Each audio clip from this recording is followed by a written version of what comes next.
For the first time you were ready and I was not recording. Now we're recording. Okay.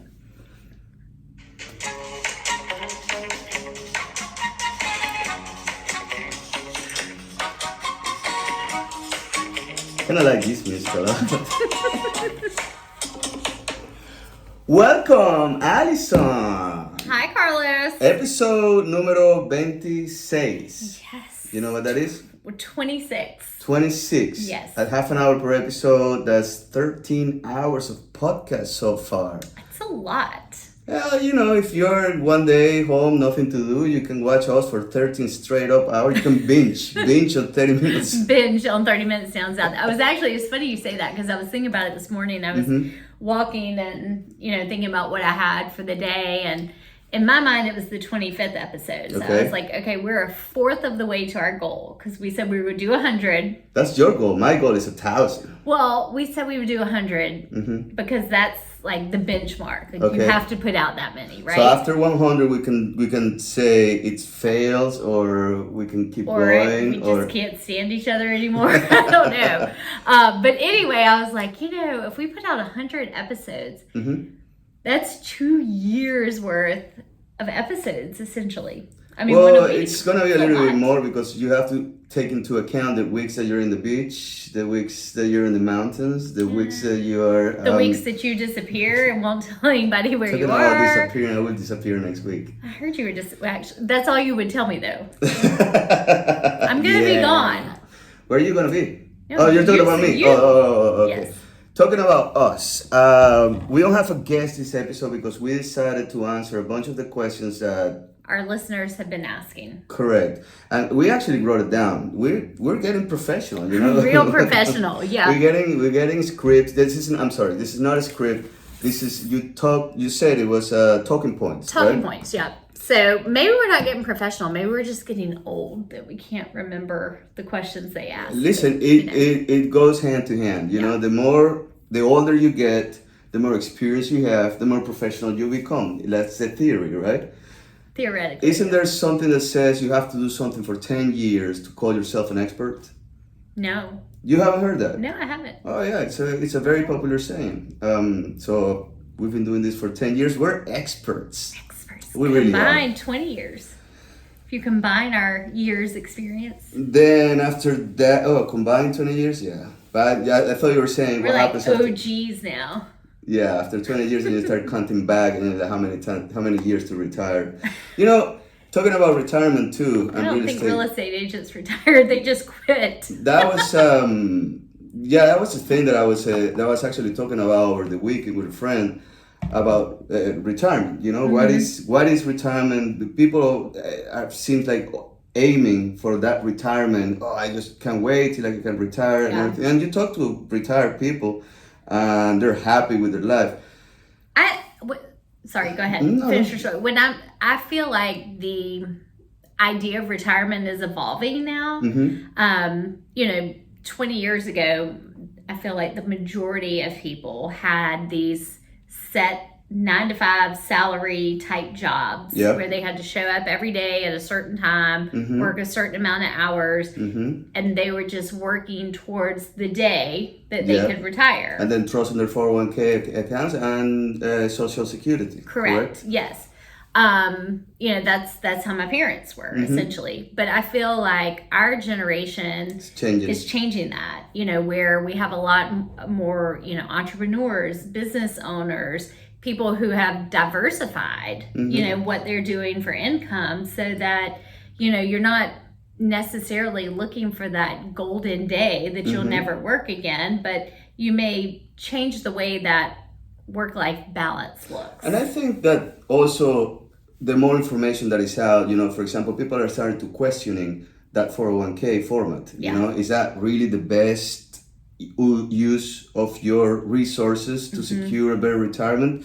What happens when you are in that retirement age and you're burning all that money that is in your 401k? What happens if you keep living after your 401k is supposed to hold you through? And I'm not a financial expert. I know pretty much the basics on what it is, but I really believe in real estate. I really believe that real estate can get you that retirement And again, you will never retire, because even if you own real estate properties and you rent them out, you still are a landlord. So it's not that fully responsible, fully free of responsibilities. It's funny you say that about the 401k running out, surviving it. I remember my grandmother, she was always just super healthy and active, and I would encourage her to do things. I'd say, you have the money, go enjoy it. And she'd say, but the problem is I don't know when I'm gonna die. Correct. She was afraid of outliving her means. And that's a scary thing. And that's what you and I had a conversation a couple weeks ago with my husband about, diversifying and not putting, all of our investments into one area, and how to have multiple streams of income. Yeah, and that's very important. I think real estate is the one recession-proof stream of income. It is because people will always need a place to live. If you set yourself in a position that you can afford to invest, because that's another thing, you really do need money to put in, and that's one of the questions that I believe that we have. For example, you really need money, you really need cash to put into real estate. You cannot just go ahead and buy a second house or an investment property with zero cash. You still have to have something that is disposable, that you don't really need to pay your immediate bills. Yeah. One secret, it's not a secret, I'm sorry, but one of the best ways to increase your income is to reduce your expenses. And actually, that's the easiest part. You'll be surprised how many times I've looked into how much money I spend in certain things, and I'm like, I didn't know I spend that much money on this stuff. Just wasting money. There are even apps out there now that'll search. I guess, I don't know how they do it. I've never downloaded one, but I guess you can connect it to like your bank account and I don't trust Amazon. Those things. I don't trust it, but what it's doing is it's essentially doing a fiscal audit for you to see where you're just. A lot of people, sign up for, let's say, an app that's $5 a month, and then they forget it, and 3 years later they're still paying for this app for $5 a month that they're just throwing away. Yeah, that is correct, and there is so many things, there's so many ways that it only takes a little bit of discipline, we have to do it because we have to report everything, all our expenses, we don't have a W-2, we have to gather all our receipts and take a quarterly numbers, so you can actually see, wait a second, I spent too much money on restaurants last quarter, or I spent too much money on whatever, I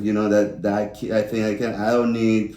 Now with all the streamings, you initially when we don't have cable in our house. Yeah. So at the beginning was just saving money. You're saving a ton of money, but then now it seems like every single channel requires an independent subscription. And none of them are below $10. When you add, you're like paying more money than you actually were at the beginning. So, you know what? I don't need Hulu because I don't need this, and I don't need. And I've been trying to cut this. You also see how much you spend in power. What's the average? But what somebody's gonna say is, okay, Carlos. So, for me to save up for a down payment for a house, you're telling me to reduce my expenses, but if I reduce even by $200 a month, well, that's only $2,400 a year. Yeah. So that's not getting me anywhere fast. So what are some other options of how somebody could buy a house without having a large down payment? You just said the word that it's the biggest hurdle with people right now. Fast. Listen, everything in this life, let me rephrase. You have to spend some time, you have to make some effort, and you have to, work hard for it, right? There's no such thing as fast. There's no such thing as, okay, I want to buy a house next month, and here's the money, boom. It requires planning, it requires discipline, So if your goal is to own a secondary house, and your bank account right now, because on the secondary house, on an investment property, most of the loans you're gonna get require 20% down, right? So, and you're probably not going to see a big profit. If you're getting a loan, you're not going to see a profit in the first 2, 3, 4 years, until you raise the rent, or you lower your monthly payments, or right. you become smarter about your expenses. If you're brand new into this, you have to understand that you need some cash. You need you're not going to need that cash to pay your bills, and it's going to be sitting there doing nothing for the first couple of years. Okay, then you're going to start seeing the rewards for it. But that's the thing, it's a long-term play. If you want something fast, you go to a casino and see what happens. But that's fun. Yeah, but you could also lose everything. Very true. On real estate, it's a very more conservative way, it's a safer way. I'm not saying that you're not going to lose money. You could lose money. That's the thing. Every single investment, you can lose money. Right. It is what it is. There's nothing guaranteed, but it's the safest part. Agreed. Same if you have it on a 401k or a mutual fund. The market could crash, and there goes your income. Stocks have taken a hit over the last few years. Well, so you touched on the investment properties, that most people are going to need 20% down for an investment property. But for primary residence, if I'm buying it for a personal home, I think it is a common misconception that you need 20% to put down on a home. It is. Let's talk a little bit about that. And that, like I said, that's one of the questions. How much money do you need to buy a house? Oof. It all depends on what kind of loan you're getting. Exactly. What your credit score is. What your credit score is. If you're a veteran. If you're a veteran, yep. What your debt to income looks like. So let's play a little bit of a game. So I'm a 30-year-old, employee. I've been working on my company for the last 5 years. I've been renting, and I realize, I'm in a position right now that I want to start looking into buying a house. You come into our office and you say, hey, I want to buy a house. This is how much money I have. How much money do you think that person will need right off the bat? Well, the first thing I'm going to do is send them to a lender, because I'm not a lender. Okay. And there are more programs coming out there now for first-time home buyers. Okay. There's grant money that a lot of people don't know about that you can get for down payments. There are different types of loans. There's conventional with only 3% down. There's FHA with 3.5% down. Some veteran VA loans, depending on. They got 0% down. So, got 0% down. So there are a lot of options, and that's why I always tell people, don't just assume that you can't buy a house. Let somebody who knows what they're doing take a look at what you're working with. But somebody wants to say, listen, cut the crap. How much money do I really need to start a house? What will be a number? $1. No, I've been thinking hard on that question, and I think that a good solid number, because it's not just the loan itself. You also have the moving. You also have to buy furniture. There might be some repairs that you need to do. I would say that the $10,000 it's a good number in there to start exploring options. So if you're renting right now, you're not looking for $1 million house. You're looking for an entry level home, in a safe neighborhood. Yep. You probably will be looking at between $10,000 and $15,000 in your bank account. I think that's a good number. In order to take that first step. Anything below, it's doable. Like you said, there are grants, there are programs, there are everything. But, grants are not free anyway. You're still going to pay for that money on the back end. You are. And a lot of them are not forgivable. Yeah. So. And the more money you put down, the better the terms on the loan. That's simple. Listen, lenders, they're not in this industry to lose money.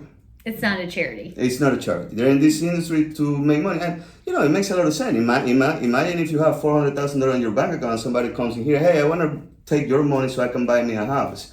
But I don't want you to make a profit. Yeah. Okay, goodbye. Moving on. Moving on. So, we got to understand that they're going to make money. So, grants and all those helps are fine to get you started, but you have to understand that you're going to pay for that. Yeah. The best advice I can give to people, again, is first look at your expenses, look at what you spend, where can you cut? Just like Miyagi, Mr. Miyagi in Karate Kid, the bonsai trees. Yes. You start trimming here a little bit and a little bit and a little bit here, a little bit there, it all adds up. And then it all adds up. So, you know, piggybacking on you're renting, saving up to buy, another question that we're getting is, well, interest rates are at a 21-year high.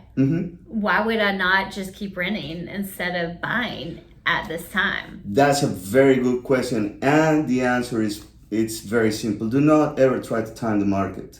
So all you got to do is whenever you're ready, whenever your situation is, okay, I got, again, let's put $10,000 as a number. Actually, let's go to middle. Let's go to $12,000. I have $12,000 in the bank. I got a decent credit. That's important too. You know, don't forget the credit.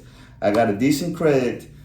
I'm willing to buy because I like the area when I'm not planning to move in the next 5 years, or at least it's not in the horizon. I think that's prime for you to pull the trigger. Interest rates, listen, if you're waiting for the interest rate to come down, you might be waiting for the next 5 years because nobody knows what's going to happen. And maybe right now at what, 8% in the average for people? They're high. And, you know, I think... They're still lower than 20 years ago. No, they're at a 20-year high. 30 years ago. Yeah, every day that number is creeping up. Yeah. And, you know, I think a lot of real estate agents put out there, you know, you should never rent. You're paying someone else's mortgage. You know, build your own equity. And I agree with that in the right situation. Yeah. I don't think that the interest rates should scare people off from buying. Granted, no, you can't buy the same property that you could have bought a year and a half ago because the interest rates are going to reduce your buying power. And there is no guarantee that that's not going to keep going. That's exactly right. And the people who have been sitting out this market waiting, I think they're starting to get off the fence because they realize, you know what? All these rates have done is gone up over the last year that I've been waiting. And also what we know is going to happen, at least I feel like, again, I don't have a crystal ball, but in our market, as the rates have gone up, our buyer pool has gone down. Correct. But the price of homes has not reduced. And I truly believe if we saw even a 1% drop in rates tomorrow, as that goes down, our buyer pool is going to come up, and that's going to put us into another buying frenzy. And that was the goal of raising the rates, among other things, you know, because it's a lot more complex than just like you pull one string and the other one goes up, you know. But one of the goals was to stabilize the prices of real estate, not to crush them, but to stabilize them. Yes, and we are seeing that stabilization. And that worked, you know. At the end of the day, a 20% increase on property values year over year, that's not healthy. That's not healthy by any means. That's going to crush everybody. So, yes, it's a shock right now because you look back and you were hoping 2 years ago in the middle of the bubble, or it wasn't a bubble because it hasn't burst, but in the middle of the buyer's frenzy, you were saying, oh, I'm just going to wait until prices come down. And then 2 years later, you're still waiting. Yeah.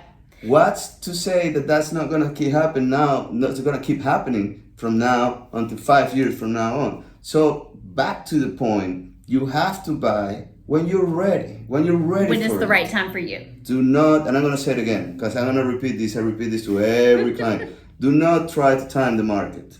There might be 1 or 2, 3 lucky guys out there that time the market right, but at the end of the day... It was luck. Yes, exactly. Okay. The conservative, financially smart, educated decision is to look at other factors, like again, your savings account, your life situation, your expenses, all of that things. Once you read all this stuff, you know, that's why we're here, to educate people on that aspect. Then you should pull the trigger, independently of what the interest rates are. Yeah, absolutely. Because you know what? If the interest rates go up, you're gonna be stuck. But if the interest rate goes down in the next 5 years, you can refinance. You can always refinance. You've got equity in the house. And you're gonna be in a very good position. So we were talking about saving up money, right? Then we have people on the opposite end who are cash buyers, right? Yep. So let's talk about those. The one thing that is always required when submitting a cash offer: proof of funds. Proof of funds. Correct. Proof of funds. And sometimes we get some really good proof of funds, their bank statement showing that they have X amount of money, their 401k, their IRA statements. Have you had any interesting buyers who've given you some unique proof of funds? And let's explain a little bit to people, why do you need a proof of funds? If you're getting into a contract, if you're getting into a purchase contract, you're saying that you have X amount of cash in your bank. Now, not necessarily in the bank, just available. Somewhere available. I know where you're going. If you're selling a house, you want to know exactly if that's the truth of that or it's not. Right, because it's a legally binding contract. Correct. So if you're saying I have $250,000 I'm going to put down on this house, then the seller has the right to know. And I've been in situations where people, I'm not going to share my bank account or my balance with people that I know, and that's perfectly fine. I'm not asking you to give me your bank information. You can always get a letter from your bank or from your financial people or from wherever the money is hanging around that says it's got to be an institution, and it has to say, yes, so and so has X amount of money to cover the purchase of this house. Yeah, that's what a proof of funds is. I know why you brought it up, because I had people that send me a picture of piles of cash sitting in there. I actually had one guy that we require a proof of funds on a $30,000 house. That was like 4 years ago, and the guy sent me a picture of stacks of money in his bed for $30,000. So did the seller's agent accept that as the proof of funds? They actually did. they did take it. There is hard to prove on that part, now. Well, some people don't believe in banks, so yeah, but you do need to. You have to put that money in the bank, because that's another thing. When you're gonna close, you're not gonna. You cannot bring a bag, full of cash to the attorney's office and say, "Here's your money. Give me the keys." That's not gonna happen. Things are more, I want to say, protected. Yeah. So yeah, there you go. That's the story about. How about you? So I had one recently, actually. It was $1 million plus cash transaction, and I knew the client very well. So I knew this person had the money because I've done multiple deals. But of course, I had to present the proof of funds to the seller's agent. So I called my client and I said, I'm going to write this up, but I have to have proof of funds. No problem. So he sends me a picture he took with his iPhone of his bank account. And then he sends me a picture of a check that he was getting ready to deposit into his bank account as well. That's tricky. And he's standing in the bedroom when he takes the picture of the check. So his toes, he's standing up, so the check's like on the counter. So you have the check and his toes like sticking out in the picture under it. So I'm like having to Photoshop essentially this picture to cut out my client's toes to send just the check to say this will be in the bank and will clear by, X date. And I just thought it was really quite comical, I saw a proof of funds one day. It was almost $30 million in the bank. I was like, that's insane.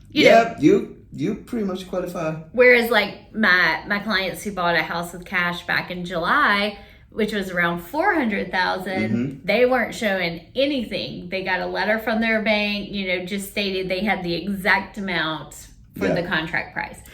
So, it all depends on who's on the other side of the transaction as to what's acceptable and what is not. But that's not the majority of buyers. It's not. The majority of the buyers will go through the loan process, will go through a mortgage, and and there's another question that I had because I operate a couple of Airbnbs. Mm-hmm. So a lot of question that I get is it really worth it? Yeah. Is it really worth it? Is it really worth the effort? Because, if you have a long-term rental, mm-hmm. you sign a contract and you might not even hear from the tenant in 6 months. Kind of rent it and forget it. You get to a point when, if you have your maintenance people, you have your setup ready, it's pretty easy, right? Now on an Airbnb, on a short-term rental, you have to be on top of it every single time. There is people coming in and out your property. Sometimes you spend 2 nights, sometimes you spend 3 nights. You got to check in, you got to clean. It's more, turnover. It's more. And after 3 years looking at the numbers, I can say that that property is probably making around 15% more in net profit than if I were to rent it in a long term. Okay. So you really have to ask yourself, is that extra 15% worth my time? That's very true. And I think it's all dependent on your life situation. Correct. If it's something that you can handle, mm-hmm. and it's worth you doing. Yeah. Or are you in a situation where you would rather get, maybe net 5%? Yep. But you don't have the day-to-day, week-to-week headache and constant work on that property. Now, let me ask you. So you said you've had your Airbnbs for 3 years. Mm-hmm. So we know that 2020, 2021, Airbnbs stayed packed. You had remote workers, things shut down, government was handing out money, we didn't have inflation like we do. I know personally where we have our investment property, we have seen a decrease in rentals. How do you feel this year has been compared to when you first started? I mean, to be honest with you, this year was even better. Now, take into consideration a lot of aspects surrounding the Airbnbs that I have. Mm-hmm. First, I don't have any competition from hotels. There are really no hotels around. Second, they're very particular feature. They're smaller houses, 2 bedrooms mm-hmm. on a lake. There's not much like that. So I can keep my prices low. I can keep people moving in all the time. And mm-hmm. when I say low, I mean low compared to other places. Right. If you're going to rent a 4-bedroom house on the lake, it's going to cost you way more than my 2-bedroom on the lake. And you're fine with 2 bedrooms because mm-hmm. you're traveling with your husband, your 2 kids, and your dog. Yeah. That's another thing. I allow dogs. I don't allow cats because, I'm going to say, I don't think you should travel with a cat. I understand dogs are, and I understand there's cat people. You're a cat people. I got very good friends that are cat people, and I respect cats. I like cats, but you think it's weird? No, I think that if you're traveling, cats are more, in my experience, are a little bit more destructive than dogs when they are out of their zone, out of their areas. They're very difficult to learn type of animal. I'm not a cat guy. I'm a dog guy. I don't know. Anyway, I don't take cats. I don't want to deep into the way you're looking at me. I'm the weird guy. So if you're looking at Carlos's Airbnbs, just know you can't bring your cat. No, dogs you can't. Only. And I say, dogs only. And I specifically say that, you can bring your dog. You cannot bring cat.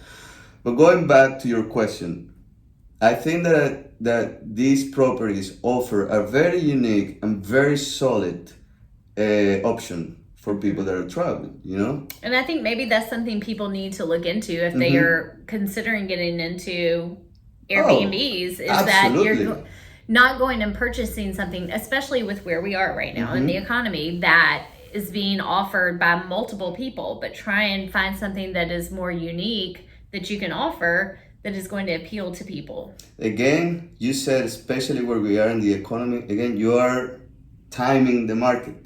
Forget about what the economy is doing. No. This is what this is the thing about the long-term investment. I'm not timing the market. But if I'm looking for a return on my investment right mm-hmm. now, mm-hmm. then I do need to look at what is going to be my best option. I'm not saying I'm not going to buy.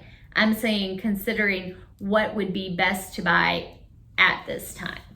Okay, I hear you. Does that make sense?